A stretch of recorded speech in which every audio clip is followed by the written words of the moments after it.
ಬಾಡಿಗೆಗಳು ಬಂದ್ರೆ ಹಿಂಗ್ ಬರ್ಬೇಕು.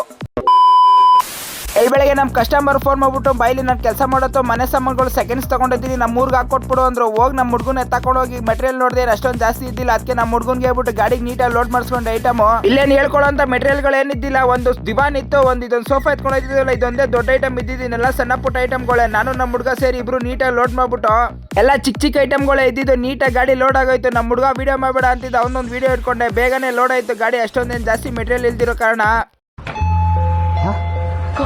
ಲೋಡ್ ಮಾಡ್ಕೊಂಡು ಕನಕಪುರ ರೋಡಲ್ಲಿ ಇರೋ ಸೋಮನಹಳ್ಳಿ ಟೋಲ್ ಹತ್ರ ಬಂದೆ. ಇದೆಲ್ಲಪ್ಪ ಪಿಕಪ್ ಇದ್ದು ಅಂದ್ರೆ ಕನಕಪುರ ರೋಡಲ್ಲಿ ಇರೋ ಬ್ರಿಗೇಡ್ ಅಲ್ಲಿ. ಇದೆಲ್ಗಪ್ಪ ಡ್ರಾಪ್ ಇರೋದಂದ್ರೆ ಕಬ್ಬಾಳಿಂದ ಸ್ವಲ್ಪ ಮುಂದೆ ಅಲ್ಗೂರ್ ಅಂತ ಊರೈತೆ, ಅಲ್ಲಿ ಟಿಕೆಹಳ್ಳಿ ಅಂತ ಐತೆ. ಅಲ್ಲಿಗೆ ಹಿಂಗೆ ಬರ್ತಾ 1000 ರೂಪಾಯಿ ಡೀಸೆಲ್ ಹಾಕ್ಸ್ಕೊಂಡು ಅಲ್ಲಿಂದ ಹೊಲ್ಟೆ. ಕನಕಪುರ ರೋಡ್ ಏನೈತೆ ಗುರು, ಮಸ್ತ್ ರೋಡ್ ಮಾಡ್ಬಿಟ್ಟಾರ. ಇಲ್ಲಂತೂ ಇಲ್ಲಿಂದ ಕನಕಪುರ ಇನ್ನ 19 ಕಿಲೋಮೀಟರ್ ಐತೆ ಕರೆಕ್ಟ್ ಆಗಿ.